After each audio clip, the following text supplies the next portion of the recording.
All right, so thank you for joining us for our fourth In the Black speaker event. Again, this event is brought to you by the College of Business at the University of Nevada, Reno, and the Northern section of the Nevada chapter of the American Planning Association.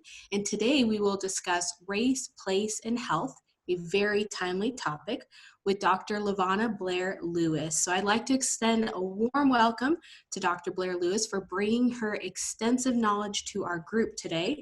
As a teaching professor of public policy and the Associate Dean of Diversity, Equity, and Inclusion at the USC Stoll Price School of Public Policy, Dr. Blair Lewis brings decades of research, publications, and professional knowledge regarding underrepresented groups.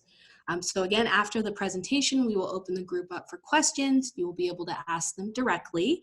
If you would like me to ask your question, just put it in the chat. And again, as we've said, please stay muted unless asking a question. Just as a reminder that today's educational luncheon is worth a total of 1 AICP PM credits for the AICP members. A recording will be available on the chapter's YouTube channel. So let's give a warm welcome to Dr. Blair Lewis. So thank you, Stellar. Thank you, Frederick, and again, also thank you, Chet. I know that I'm here in part because of your leadership. I'm going to share my screen, and I want to start by saying that I am very clear about why I exist on the planet. And it's for 2 reasons. The first reason is that I live to make the invisible visible. I talk about disparities, I talk about beliefs and values, and those things are invisible. And so I'm very happy to make those things more visible to folks. The second reason I exist on the planet is because I'm very comfortable making other people uncomfortable. And this is a topic that more often than not makes people uncomfortable. And so I'm glad that I get to share this space with you. And again, we'll certainly be leaving time for questions. And so I want to start here. If you, from the flyer, made it very clear that the George Floyd incident over the summer was a kind of a seminal event that led to a whole host of conversations about the issue of race. There is a very clear distinction between what was happening on May 24th and what has been happening since May 25th and going forward. And so it really is, for some people, the first real kind of deeper dive into these issues of race. But I think these are 2 questions that have to be answered. And I will again give you kind of some of the answers that have been given to these 2 questions in some of the other spaces that I've been habitated again over these last few years. Talking about race is difficult because people are fearful of saying the wrong thing. There's fear of being misunderstood. There's real concern that people have about being judged, and again, not wanting to be offensive. That idea about it being a social construction means that we created it. Again, we as a society made a determination that race would mean something, different races. And so for some people, that is something that we live every day, and for others, perhaps less so. So it's important to talk about it because we can't challenge racism if we can't even have a conversation about it. It's a huge part of who we are, and it's been used to talk about the other isms, issues of sexism and ageism and ableism and all those things that we do to send the message that, again, somebody is the other. And so race has kind of the initial, has allowed us to kind of start that conversation. And again, it will be a big part of our kind of continuing to go forward and talking about issues of difference, which I think are kind of critical for us all, particularly in the times that we're living. You've probably figured out already that I am a Black woman. And so that's no big secret. And so the next slide, I think, is part of what I think is important to understand that sometimes gets lost in translation. We look at the world through our experiences. right? We generalize the world through our experiences. And so if my experiences are that things have been pretty straightforward, and I want to make it very clear that when we talk about some of these issues, we're going to acknowledge the fact that for some folks, again, the systems that we're going to be talking about have been designed with you in mind. But for other groups, again, those folks who, whether it's by disability, whether it's by age, whether it's by gender, but today we're talking about race, and to begin to understand that how you see the issue is going to be driven pretty much by your experiences. And the reality is that some of us have come from very privileged experiences. Privilege is, and again, when I say the word privilege, people automatically think about money in the bank. Privilege is about getting the benefit of the doubt. Privilege is about being at the front of the line. Privilege is about all those things that you don't have to think about. So when we ask people about their identity, oftentimes for the first time, people who identify as white say, I'm just not thinking about what that means. But for the rest of us, again, it is a constant reality in terms of the things that we have to think about.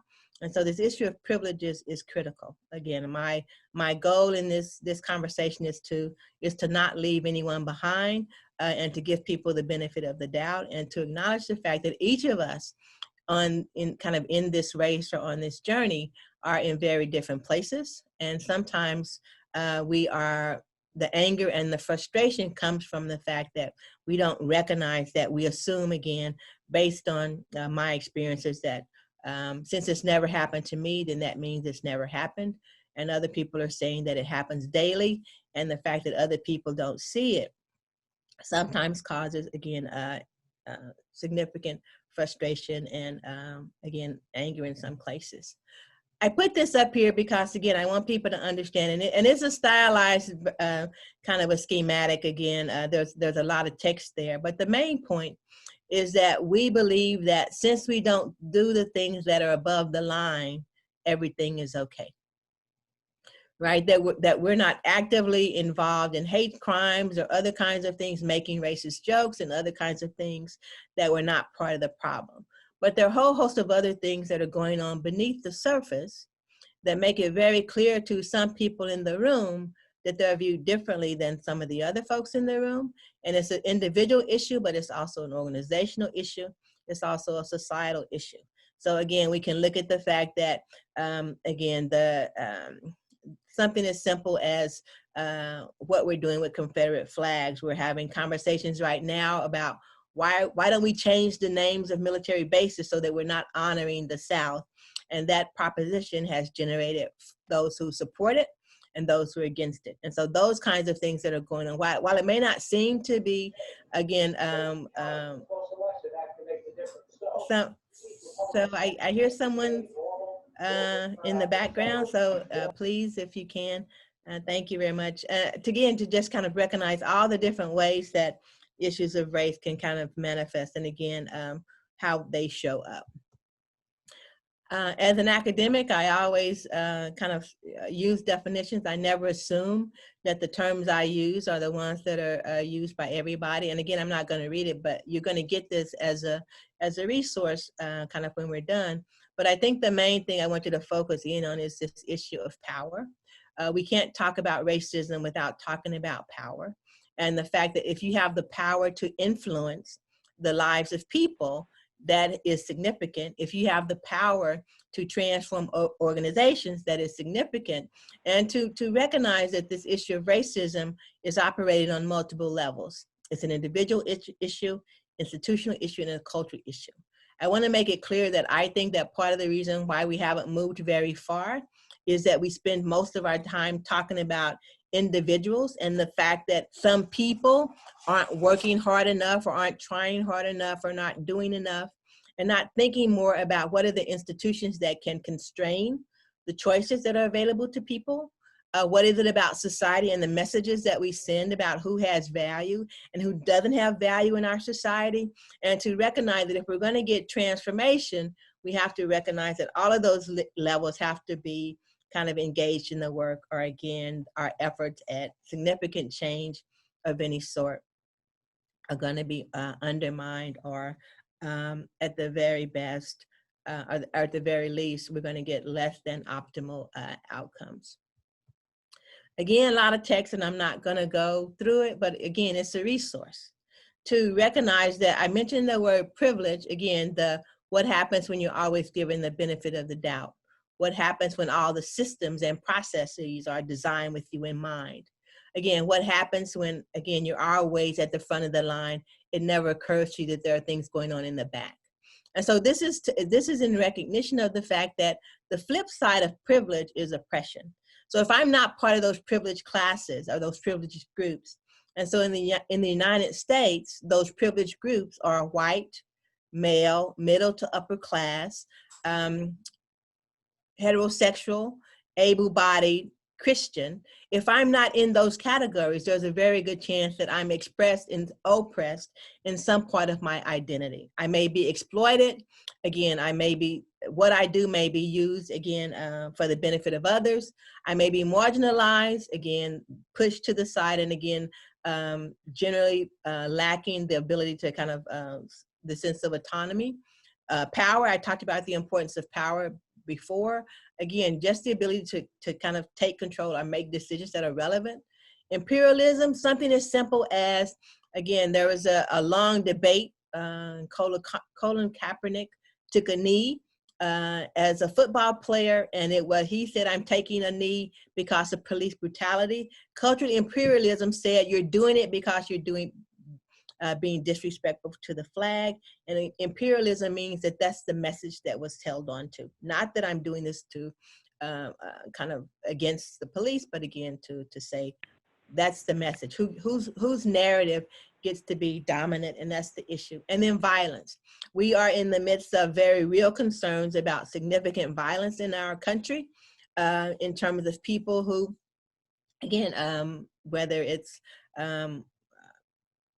violence that's, again, being perpetuated because of differences of opinion, differences in terms of ideology, differences in terms of identity, and again, real concerns about that.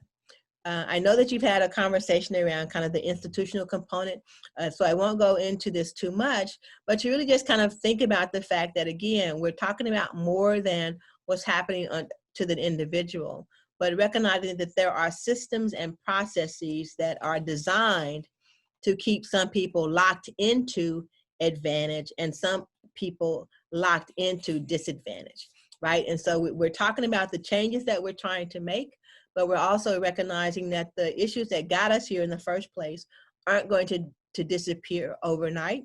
And so we have to be willing to kind of interrogate, again, everything that we're doing, from our intake processes to the policies that we're putting in place, again, if we're really going to have a broader conversation about the changes that need to take place here globally. But I really wanted to kind of introduce those as kind of the background, but I really kind of want to focus on health, to kind of really think about the fact that, look, I don't exist outside of all of those forces, right? My access to resources, my living conditions, the racism and discrimination that pervades those spaces cause chronic stress. Epigenetics means that how my gene pool interacts with my environment. I will give you an example. I have 3 brothers and 3 sisters. 6 of the 7 of us have diabetes. We all grew up in the same environment, but there's something that happens such that one of my siblings doesn't have diabetes, the rest of us do. Allostatic load, again, the compounding of the wear and tear on the body that takes place because of stress. And because of those influences, right, we have situations where we have real impacts in terms of the life expectancy, how long people are going to live, and the quality of those lived lives may vary significantly because of, again, these differential impacts. And so, as I said earlier, health disparities, again, is really kind of looking at the differences in terms of the prevalence of health conditions between groups that are, again, based on, as you can see, the big one, race and ethnicity, socioeconomic status, or sexual orientation, etc., disability status, geographic location again, since we're talking about place. But begin to think about the combination of those, this intersectionality, the fact that people may be having multiple stressors on their health, right? And I want to make it clear that sometimes these things are invisible. If you don't spend a lot of time in kind of under-resourced communities, then you may have the tendency to blame people for the choices that they're making without really understanding the choice sets that are available to them, right? And so this idea of, yes, I want to live a healthy life, but in some communities, making those healthy choices is tougher. And sometimes we don't acknowledge that. And again, it has consequences for people in those communities because, again, they're being blamed for their health status and sometimes not giving the help that's needed to make some transformative changes. I wanted to also make mention of the fact that health disparities are not new.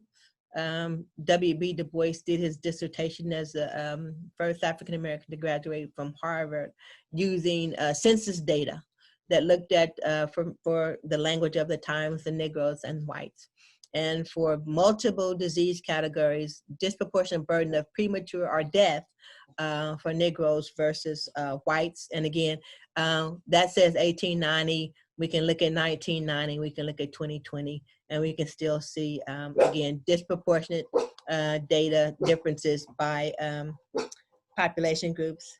Excuse me while I tell my DOG to calm down. Thank you very much. And so to recognize that these are not isolated differences, they show up in multiple places. We're hearing over and over and over again about the vaccine, the willingness of Blacks and other people of color to take the COVID-19 vaccine. That's not the only area, but it is one that's on the radar. A whole host of areas, again, and it's important to acknowledge the fact that it is in patients with insurance. Oftentimes we look at health disparities and we're saying it's because, people don't have access to care, but this is when people even come into the spaces with coverage, we still see these disparities in terms of the surgeries, in terms of transplants, heart disease, diabetes, treatments for pain. I mean, we're in 2020, we still have situations where people who are in medical school are told that Blacks can take pain more than other groups. And so pain management becomes a problem because of that. Referrals to specialists, again, I work in South LA and people talk about the donut hole in South LA, which is really, they're talking about the fact that there may not be access, whether you may have access to specialty care, you may not have access to kind of a specialist. For example, if you have diabetes, may not be able to see a nephrologist or some other provider. Prenatal and maternal health care. Recent example, Serena Williams, who again, when delivering her baby, was having complications and her symptoms weren't taken seriously by her physicians. And so think about it, we've had several examples where celebrities have had complications with their health. But again, this idea being that it is part of the healthcare system, and what does that mean? So prenatal care, maternal care, and then end-of-life care. There's evidence that people of color are less likely to get information around advanced directives, and again, what to do. How do you want to handle end-of-life decisions? One of the interesting facts with the COVID-19 is that people of color have been asked to sign more advanced directives, and people are wondering if that's because, as we think about what's happening with COVID-19 and being at capacity, are we trying to ration care, and what does that really mean? Are those things being done equitably? So again, these things are been documented in the literature repeatedly. But I said earlier, some of these issues people are being introduced to for the first time. But again, there is a long history of some of these disparities. I wanted to go back to this issue of place and just to share some examples, again, of how it shows up, why understanding place is so important. I live and work in South LA. And so you can see the per capita income between South LA and Bel Air. Again, I don't have to live in South LA. I choose to live in South LA, but just all the differences that kind of show up based on geography, right? The number of people who have, high school degrees versus advanced degrees. The fact that there are high numbers of pedestrian and bike rider fatalities in Los Angeles. Obesity rates, again, in my neighborhood versus other places. Access to parks, other kinds of things. Again, in terms of basic quality of life considerations that are place-based. The individual has no control over, again, the community kind of profile. As I said, I live in South LA. Again, some of you may know the name of Nipsey Hussle. Nipsey Hussle is a rapper, someone that was doing great things in the African-American community. He was murdered a couple of blocks away from my house.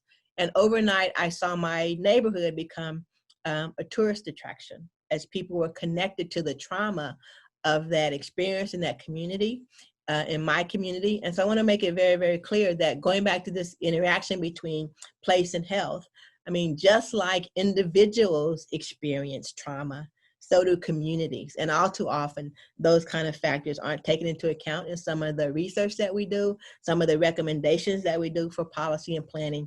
And I think it's important that we think about those things as we kind of move forward. This is just, again, to deal with the elephant in the room and to basically say in the state of California, COVID has been decimating various ethnic communities. And again, that continues.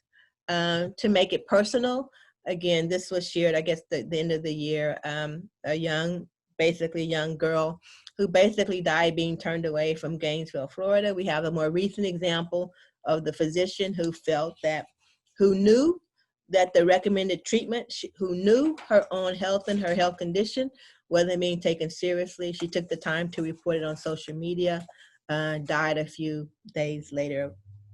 And again, to recognize that we have a very polarized conversation around COVID-19, and the consequences of that may be very generic for some folks, but the consequences for communities of color are around excess death. I mean, the fact that we are losing literally thousands of years of life because we've got people in these communities who are dying prematurely. Right. And so what are some of the mechanisms, by, again, just using COVID as an example, the issue in terms of the racial segregation of housing, and kind of how the distribution of jobs, levels of incarceration, all of those things are putting some people at greater risk for COVID-19. Right? I mean, if you got multiple generations in the home, if you have limited education, that may mean the types of jobs that are available may be limited. And we also know that COVID-19 is running rampant in the prison system. We also know that we started this conversation with limited PPE, and there's still limits. We take for granted paid sick leave. Some people don't have the luxury of paid sick leave, and so if bills are going to be paid, they have to show up for work.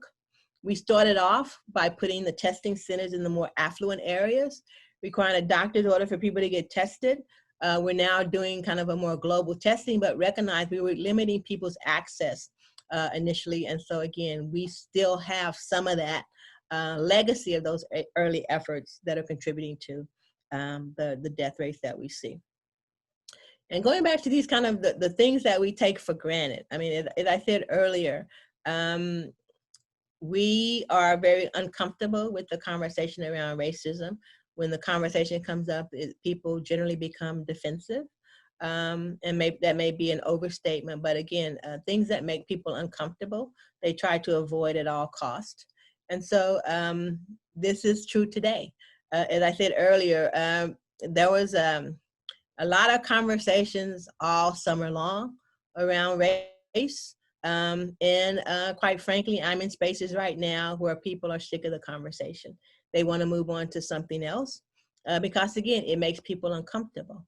We know that the conversation makes people uncomfortable because we have leadership at the national level that basically say we want to stop all of this type of training because, again, it sends the wrong message, I suppose. But to really kind of understand that difference is on the table. And again, we're trying to figure out how we're going to handle those differences. They said earlier, we spend too much time focused on the individuals. And so if we can just make people try harder, you can still do everything right and it still not make a difference. And I will give you a concrete example. As part of my consulting, one of my other assignments was to come in and kind of look at the interview process that people were engaged in and trying to bring in a new hire.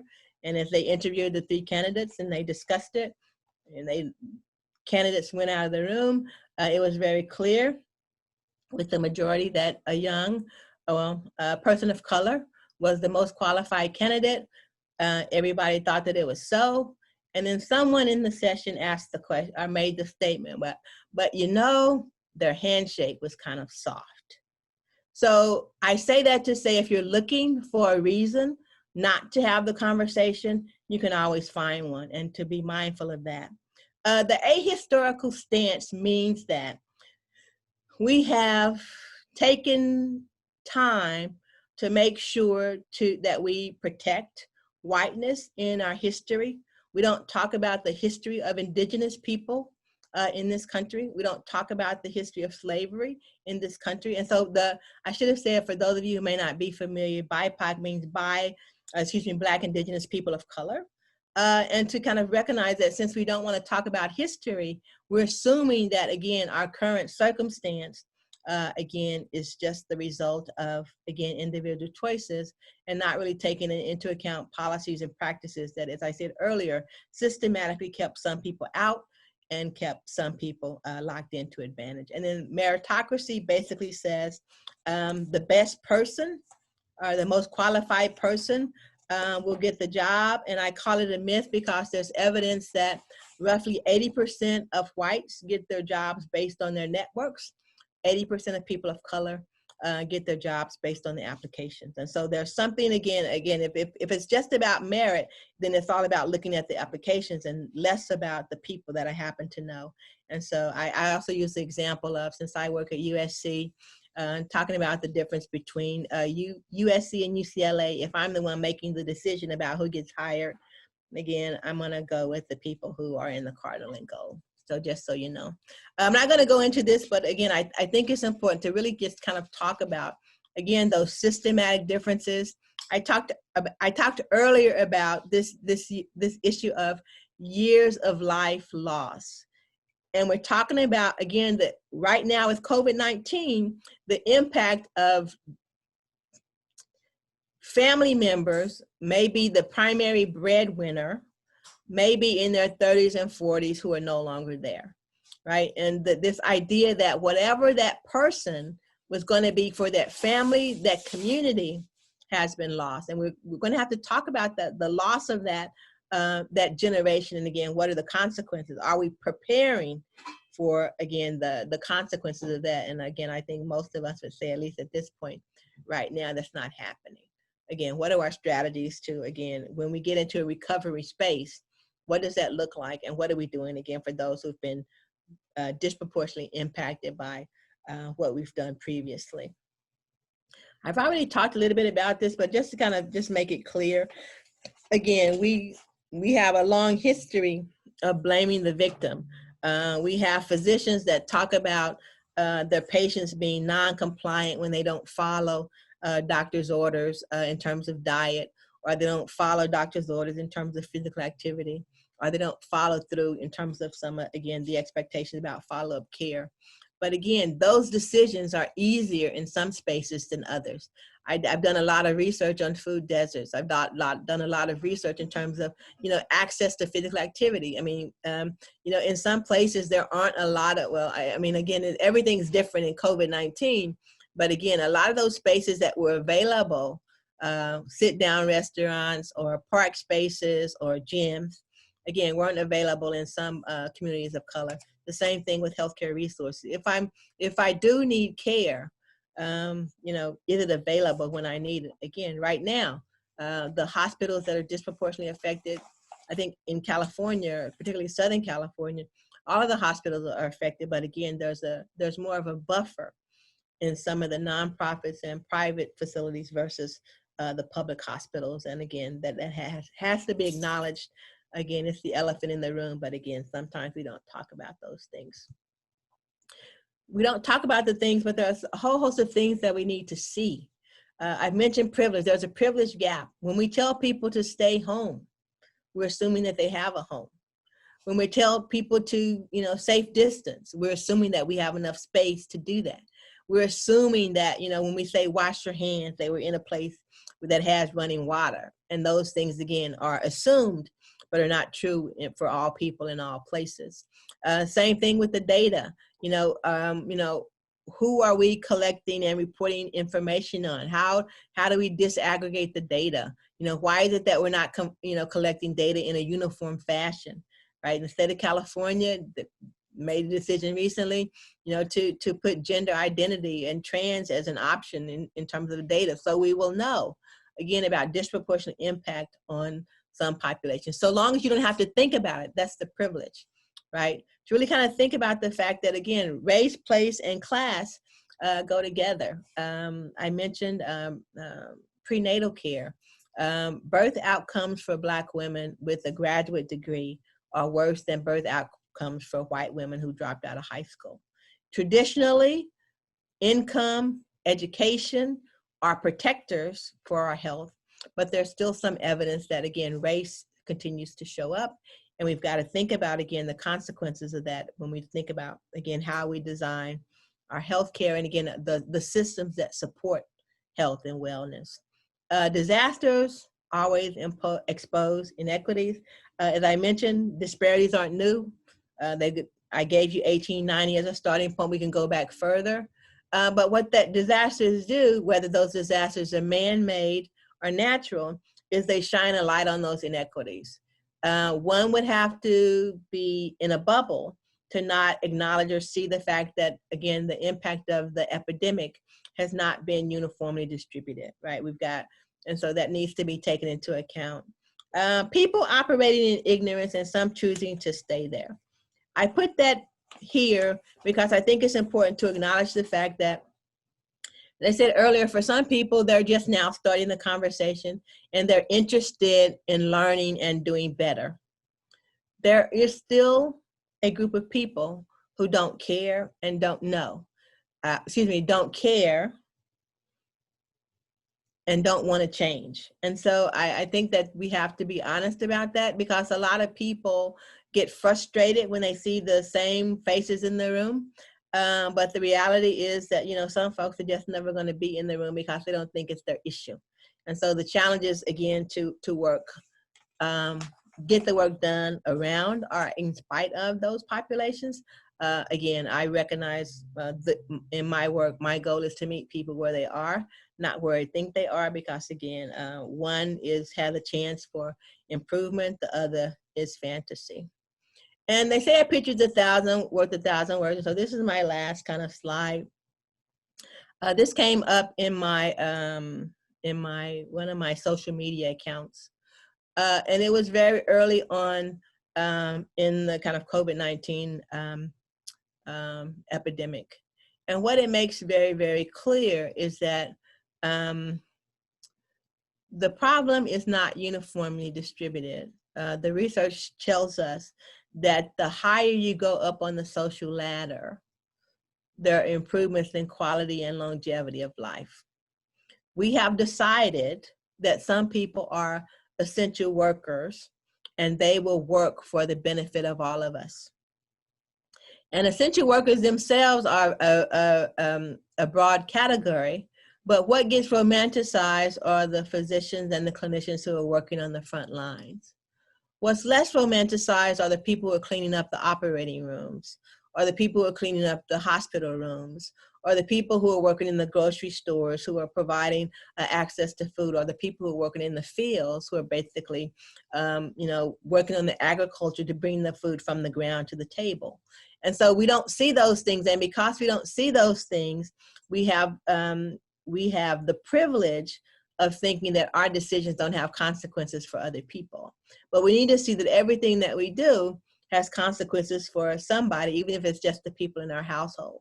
And so to bring those things together, again, to recognize that we are locked into different geographies, and because of that, those geographies, our health is going to be impacted.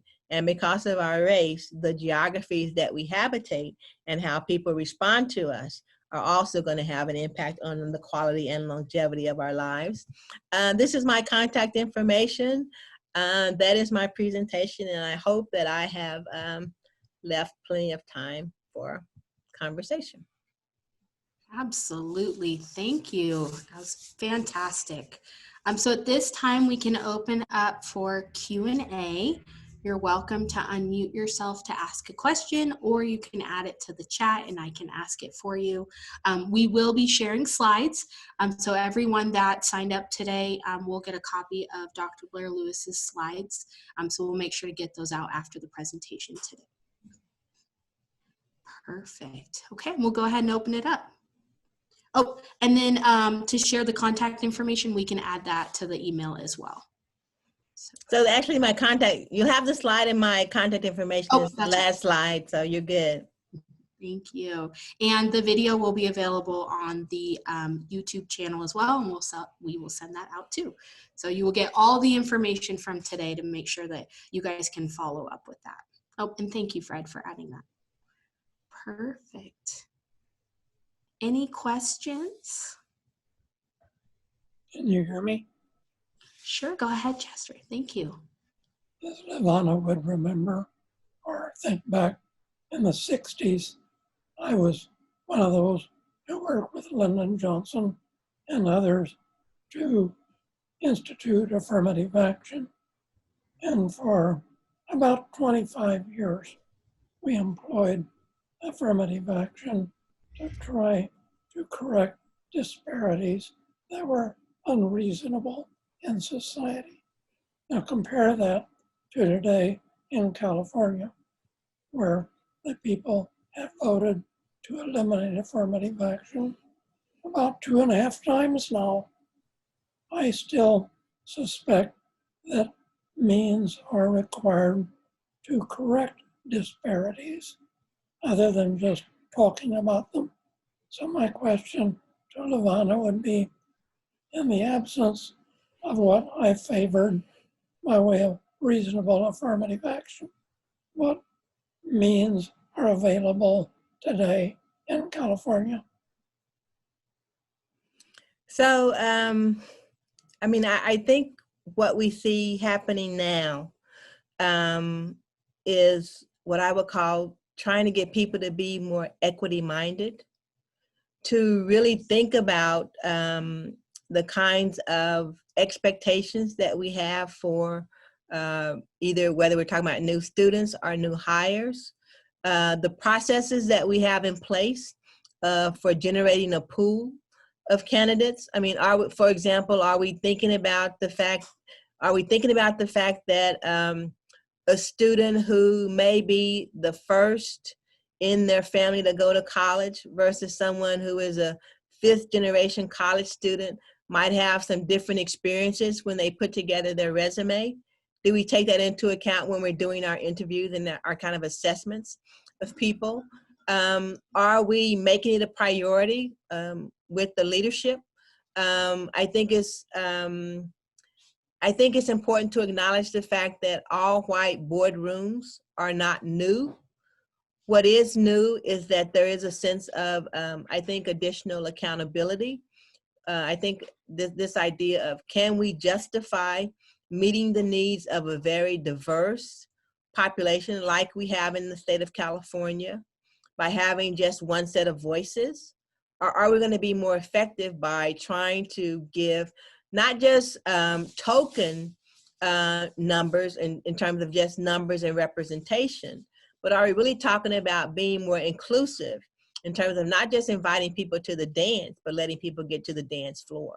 And so I think people need to see role models. I do pipeline programs for students from underrepresented groups because it's very clear it's hard for people to be something that they've never seen.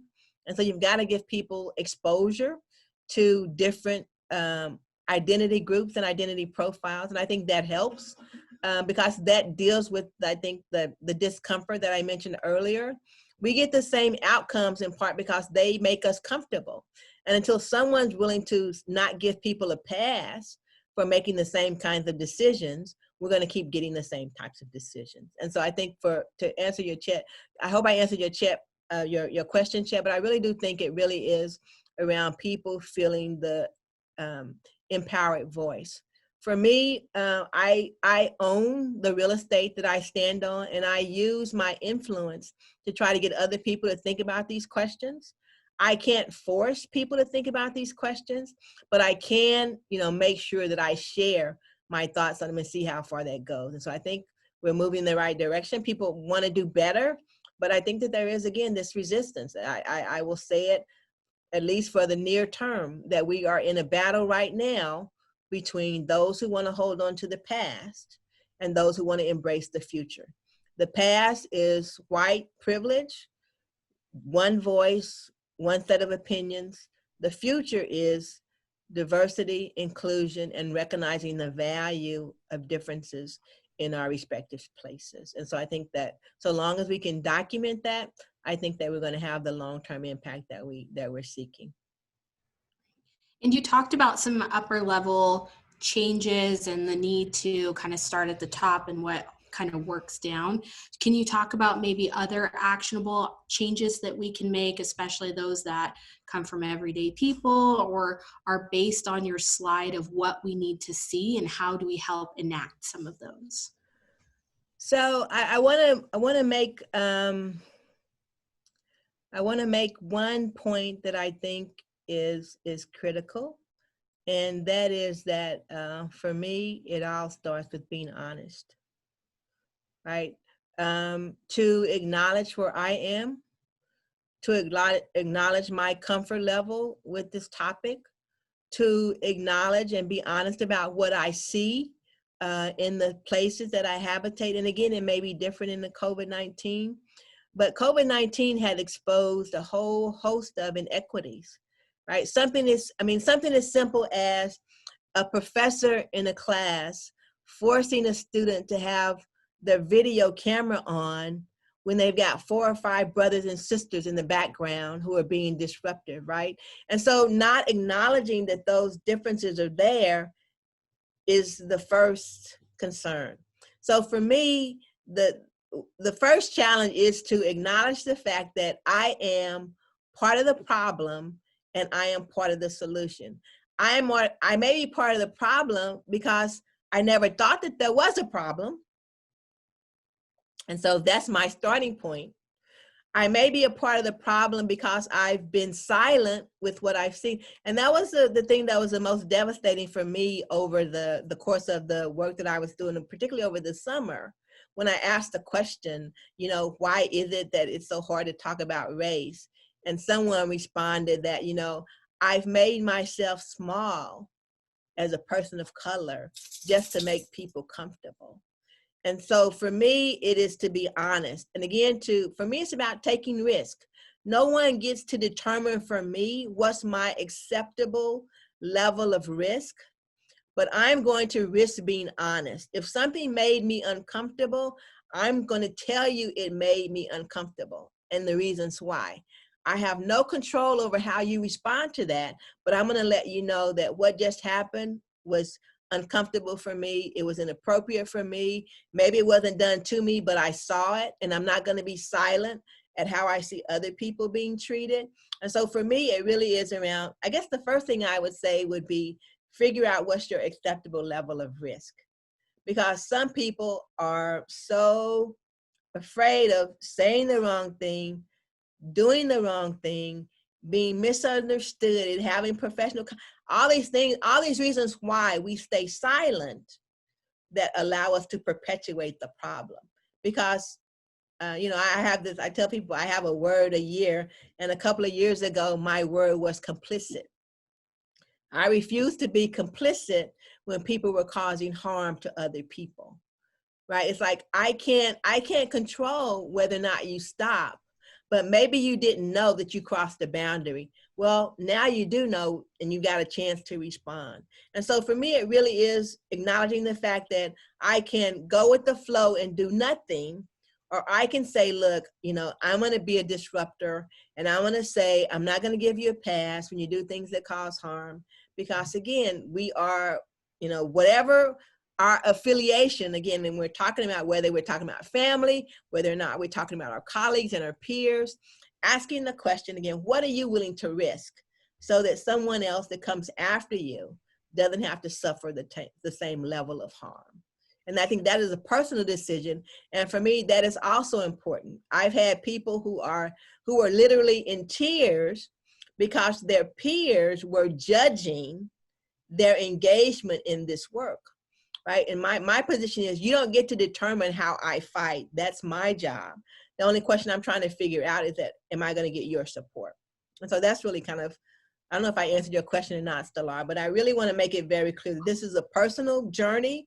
And if you're going to avoid being frustrated in this work, you have to recognize you don't control anybody else.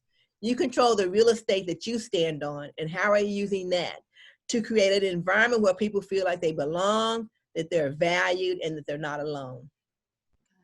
Well, that one actually came from Angie. And so we have a couple of questions that kind of fall under that.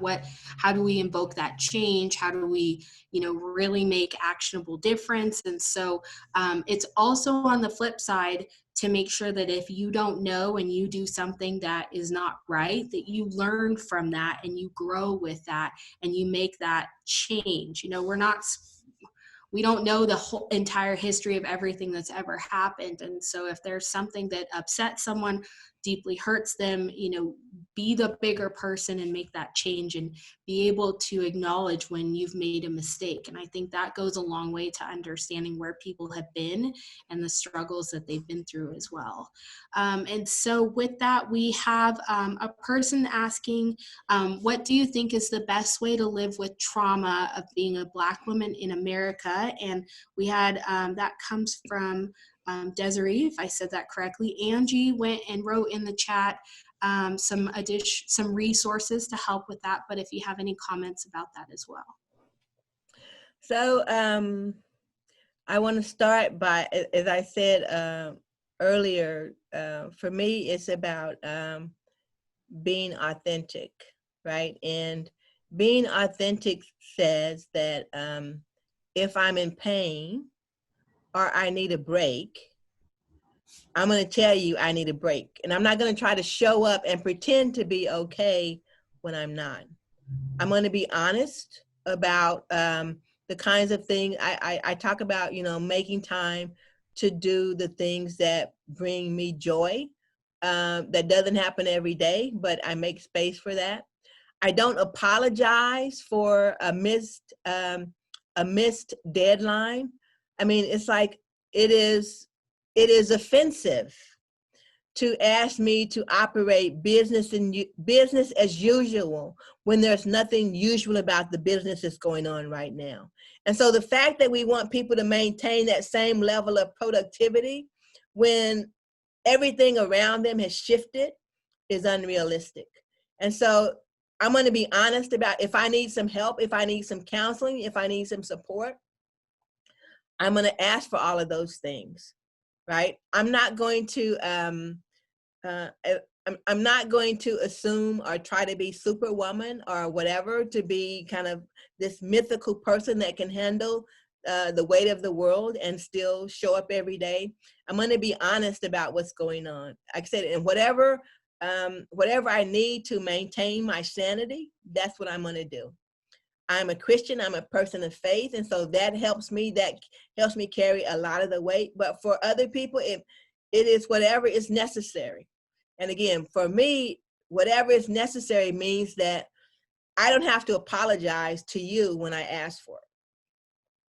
If you're part of my network, if you're a part of my support system, you understand that me asking for help isn't an excuse. It is an honest acknowledgement of, again, I need some assistance in getting through this process. So that's what I meant by saying that, look, I in my role, I carry a lot of the things that other folks feel they can't talk about. They bring it to me so that I can talk about it. And I'm very happy to do that. Because again, I accept the risk. It's like, look, I'm going to talk about it. If I lose my job, that's okay. I've got a skill set that's going to get me another job. But that's not where everybody is. And so that's what I mean by what am I doing with the real estate that I stand on? Because again, that is the only real estate that I control. So in terms of dealing with trauma, I don't apologize if I need to cry, if I need to, I won't say knock somebody out because obviously that's not the right format for that.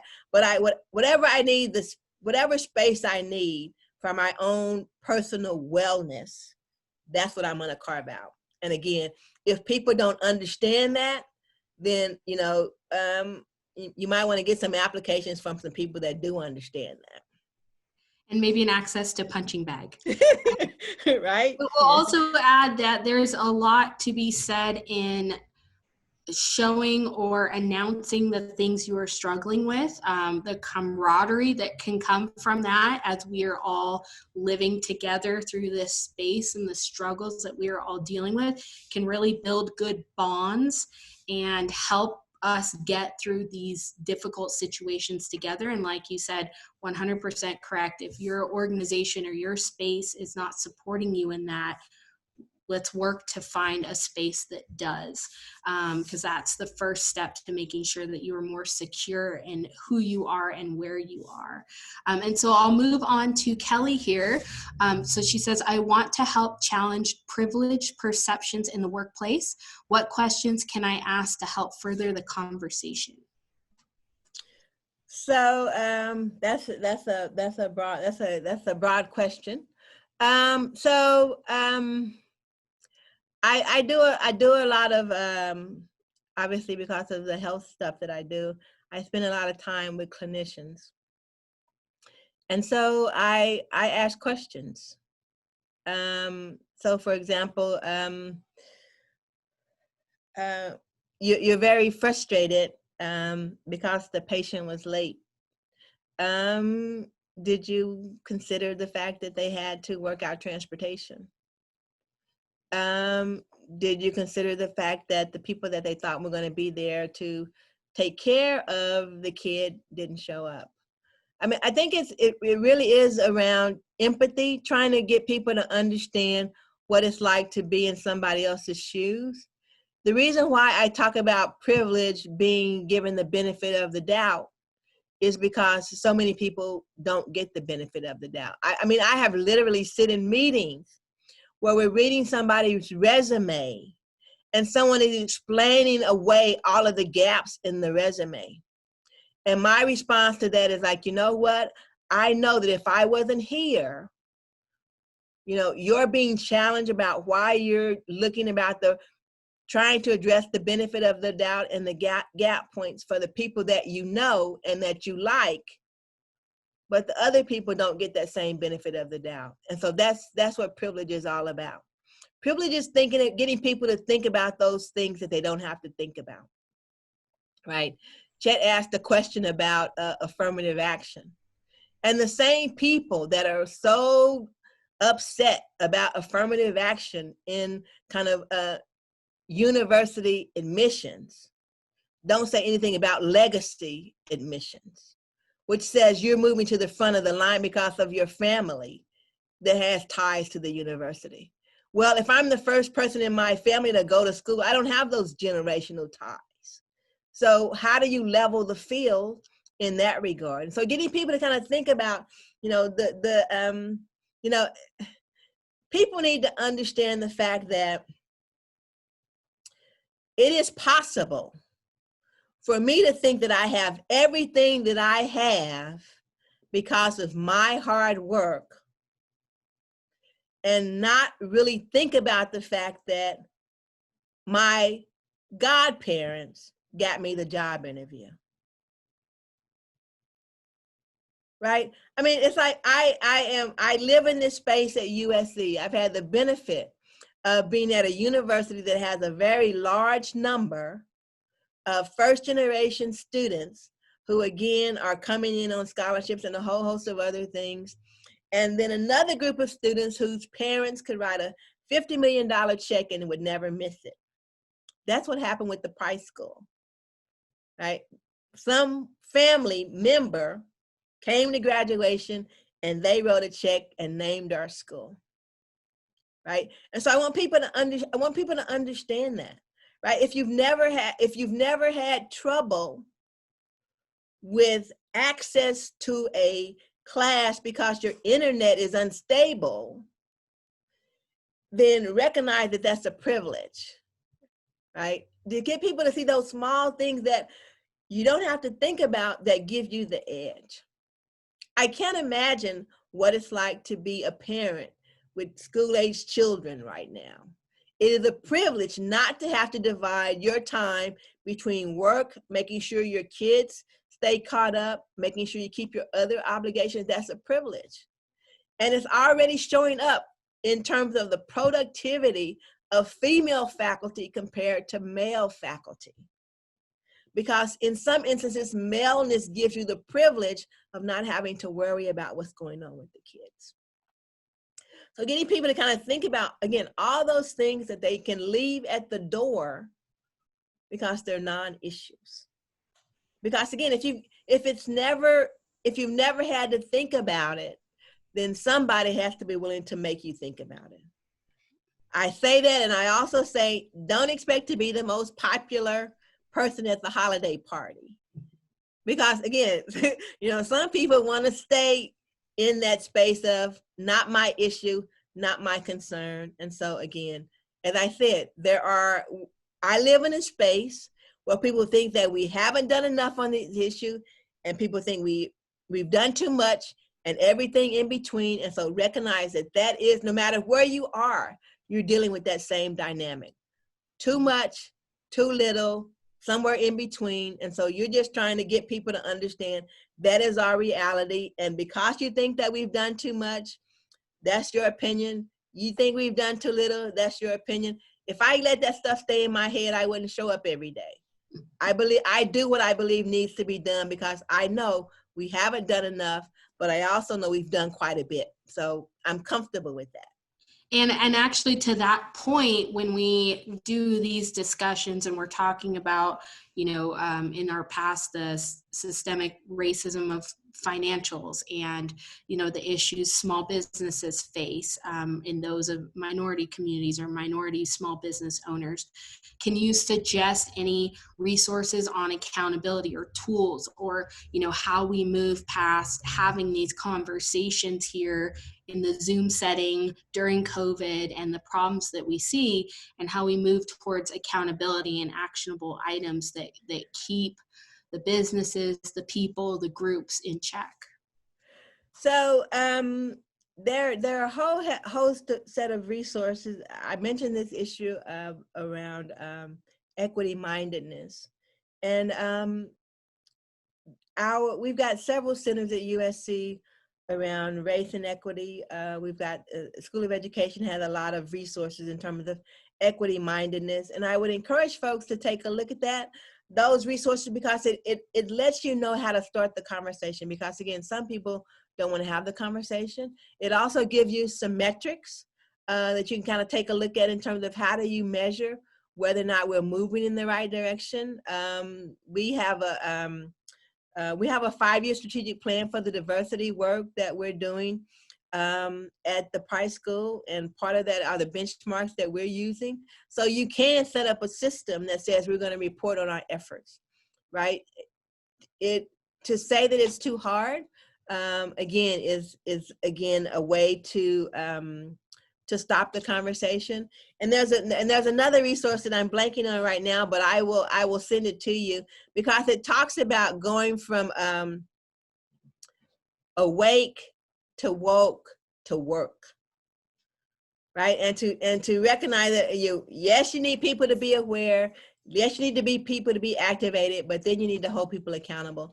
And I'll send a link to that resource as well, because I think it really does give a clear kind of guidance in terms of all the things that are involved in all the potential arenas that we can kind of document our progress. And I think just to add to that, fantastic. Thank you for sharing that. Fred also put in the chat for you guys to Google for more information, but to also think about what our dollar is worth and where we put our resources and our effort into. And so that goes back to a couple of our previous conversations about supporting those businesses, supporting those groups, supporting those organizations that are making those differences. That allows their voices to be heard and to be amplified. And that's a quick, direct way to be able to help and truly make those differences. So thank you so much. Do you have anything else you'd like to add, Dr. Blair Lewis, to our conversation today? One thing that I always say that I realize I haven't said today, which I think is important in this work. No one gets to say that someone is overreacting when you don't know what they're reacting to. It goes back to the slide that I had in terms of the race track. You don't understand. If you're gonna figure out, if you wanna know why someone reacted the way that they reacted, ask the follow-up question. Don't just assume that someone is overreacting, because again, just because it never happened to you doesn't mean it hasn't happened to someone else. And so I think that's where empathy comes in, to kind of really think about the fact that, you know, some people have felt very small for generations. And again, we're at the day of reckoning, whether it's around race or gender or some of the other issues, where people are saying, not anymore. My voice deserves to be heard, and the organizations and society will be better because of it. So that's all I have to say. Thank you so much. I'd like to extend a deep appreciation for your work and your ability to share it with us today. Truly just amazing work that you do, and we just appreciate you being able to take the time today to make sure we understand that as well. So just thank you so much for being here today with us, and to thank you to all of our attendees for joining us with the presentation as well. Our In the Black series will finish up hopefully with 2 remaining events. That will be Tuesday, January 19th and Tuesday, February 9th. We will get those details out as soon as they are available. And please mark your calendars now for our roundtable discussion. That will be Tuesday, February 23rd. We're going to bring all the presenters back and have a really good, robust discussion on all the topics that were covered. And so you can feel free to add that as well. And then a final note for our Vision 2021 event that is coming, our Nevada Economic Forecast. It will be held live on Friday, January 22nd via Zoom. The event will start at 8 a.m. and end at noon. Presenters are from the U.S. Economic Development Administration, the Nevada Governor's Office of Economic Development, along with the Nevada State Senator Ben Kiefer, and other leaders in housing, agriculture, tourism, mining, and the healthcare industry. So this is a statewide event with a statewide focus. And so for members of the Nevada chapter of the American Planning Association, this event is worth 3.75 AICP CM credits. And so for more information, please reach out to Fred Steinman at fred@unr.edu. Thank you so much for joining us, and you all have a happy new year.